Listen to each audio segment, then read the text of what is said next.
Israel మధ్య యుద్ధం ప్రపంచ ఆర్థిక వ్యవస్థపై తీవ్ర ప్రభావం చూపిస్తోంది. ఇప్పటికే చమురు ధరలు గరిష్ట స్థాయికి చేరుకోగా యుద్ధం ఇలానే కొనసాగితే బ్యారెల్ చమురు ధర $150 చేరుకునే ప్రమాదం ఉందని నిపుణులు అంచనా వేస్తున్నారు.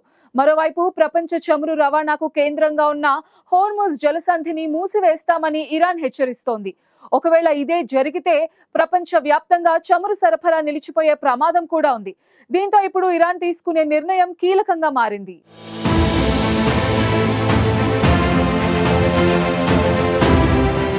ఇరాన్ ఇజ్రాయెల్ మధ్య యుద్ధం తారాస్థాయికి చేరుకుంటుండటంతో ముడి చమురు ధరలు ఆకాశాన్ని అంటుతున్నాయి. ప్రస్తుతం బ్రెంట్ రకం బ్యారెల్ చమురు ధర $78 పైనే ఉంది. గత 5 నెలల్లో తొలిసారి చమురు ధరలు గరిష్ట స్థాయికి చేరుకున్నాయి. ప్రపంచవ్యాప్తంగా రోజుకు సగటున 103 మిలియన్ బ్యారెళ్ల చమురు ఉత్పత్తి అవుతోంది. ఇందులో ఇరాన్ వాటా రోజుకు 3.2 మిలియన్ బ్యారెళ్లు. అందులో 15 నుంచి 20 లక్షల బ్యారెళ్లను ప్రపంచ దేశాలకు ఎగుమతి చేస్తోంది. ఇరాన్కు ప్రధాన ఆదాయ వనరులు చమురు, సహజవాయు నిక్షేపాలే.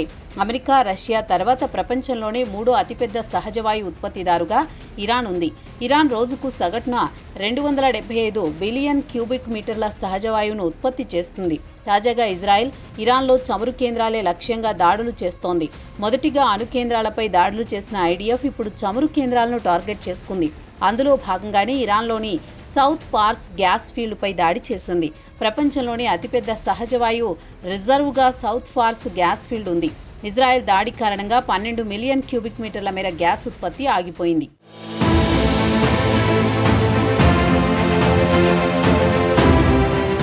ఇజ్రాయెల్ తన దూకుడును ఇలాగే కొనసాగించి ఇరాన్ ఇంధన క్షేత్రాలపై మరింత పెద్ద ఎత్తున దాడులు చేస్తే ఆ ప్రభావం అంతర్జాతీయ ముడి చమురు, సహజవాయువు సరఫరా చైన్పై తీవ్రంగా పడే ప్రమాదం ఉందని ఇంధన రంగ నిపుణులు ఆందోళన వ్యక్తం చేస్తున్నారు. ముఖ్యంగా కార్గ్ ఐలాండ్ వంటి వాటిపై దాడులు జరిగితే మరింత ప్రభావం ఉంటుందని హెచ్చరిస్తున్నారు. ఇజ్రాయెల్ తమపై దాడులు చేస్తోన్న నేపథ్యంలో పర్షియన్ గల్ఫ్ నుంచి ప్రపంచ దేశాలకు చమురు సరఫరాలో కీలకమైన హెర్ముజ్ జలసంధిని మూసేయాలన్న ప్రతిపాదనను ఇరాన్ పరిశీలిస్తోంది.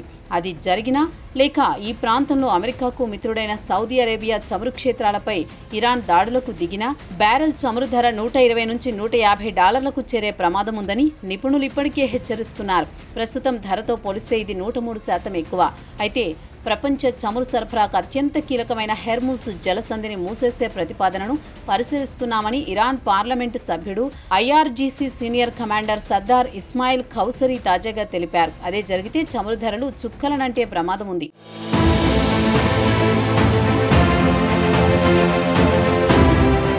ప్రపంచంలోని చమురు ఉత్పత్తిలో అత్యంత కీలకమైన Iraq, Saudi Arabia, Iran, UAE, Oman దేశాల నౌకలు హెర్ముజ్ జలసంధి నుంచే రాకపోకలు సాగిస్తున్నాయి. ఆయా దేశాల నుంచి చైనా, భారత్, జపాన్, కొరియా దేశాల చమురు, ఎల్ఎన్జీ దిగుమతి అవుతోంది. ప్రపంచవ్యాప్తంగా నిత్యం వినియోగించే చమురులో 20%, సహజ వాయువులో 25% పర్షియన్ గల్ఫ్ నుంచి ఈ జలసంధి గుండానే బయటకు ప్రయాణిస్తుంది. ఇరాన్, ఇజ్రాయెల్ మధ్య యుద్ధం త్వరగా ముగియకపోతే అది భారత్పై తీవ్ర ప్రభావం చూపిస్తుంది. ప్రస్తుతం భారత్ ముడి చమురు అవసరాల్లో 90%, గ్యాస్ అవసరాల్లో 50% దిగుమతులపైనే ఆధారపడుతోంది. ఇరాక్, సౌదీ అరేబియా, కువైట్, యుఏఈల నుంచి భారత్ పెద్ద మొత్తంలో చమురు దిగుమతి చేసుకుంటోంది. ఒకవేళ ఇరాన్ ఈ హెర్ముజ్ జలసంధిని మూసివేస్తే చమురు సరఫరాకు ఇబ్బందులు తప్పవు. చమురు ధరలు పెరిగితే భారత ఆర్థిక వ్యవస్థపైన ప్రభావం పడనుంది.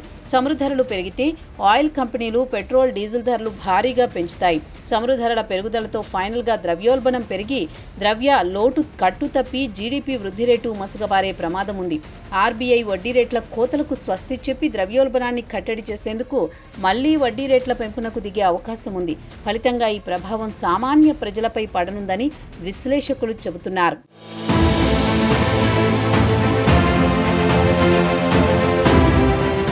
హెర్ముజ్ జలసంధిని దిగ్బంధం చేస్తారనే భయాలతో రష్యన్ క్రూడ్ ఆయిల్కు డిమాండ్ పెరిగే అవకాశం ఉంది. ముఖ్యంగా అమెరికా, యూరప్ ఆంక్షల తర్వాత ఇప్పటికే రష్యన్ చమురు రాయితీతో లభిస్తోంది. దీంతో భారత్, చైనా వంటి దేశాలు కొనుగోళ్లు పెంచాయి.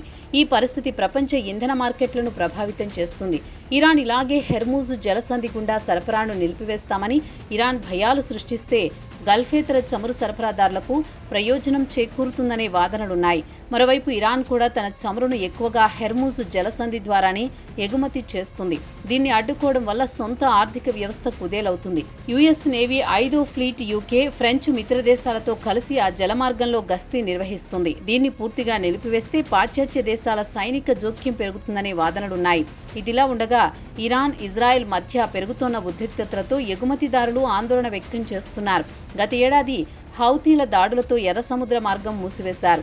ఇప్పుడు ఇరాన్కు మద్దతుగా ఉన్న హౌతీలు మళ్లీ ఎర్ర సముద్రంలోని నౌకలపై దాడులు చేసే అవకాశం కూడా లేకపోలేదు. ఈ దాడుల నుంచి తప్పించుకునేందుకు దక్షిణాఫ్రికాలో సమీపంలో కేప్ ఆఫ్ గుడ్ హోప్ మీదుగా నౌకలను మళ్లించాల్సి ఉంటుంది. ఒకవేళ అదే జరిగితే రవాణా ఖర్చులు 50% పెరుగుతాయి. ఇది కూడా చమురు ధరల పెంపుకు కారణమవుతుంది. మొత్తంగా ఇజ్రాయెల్ ఇరాన్ యుద్ధం ప్రపంచ ఆర్థిక వ్యవస్థపై తీవ్ర ప్రభావం మోపేలా కనిపిస్తోంది.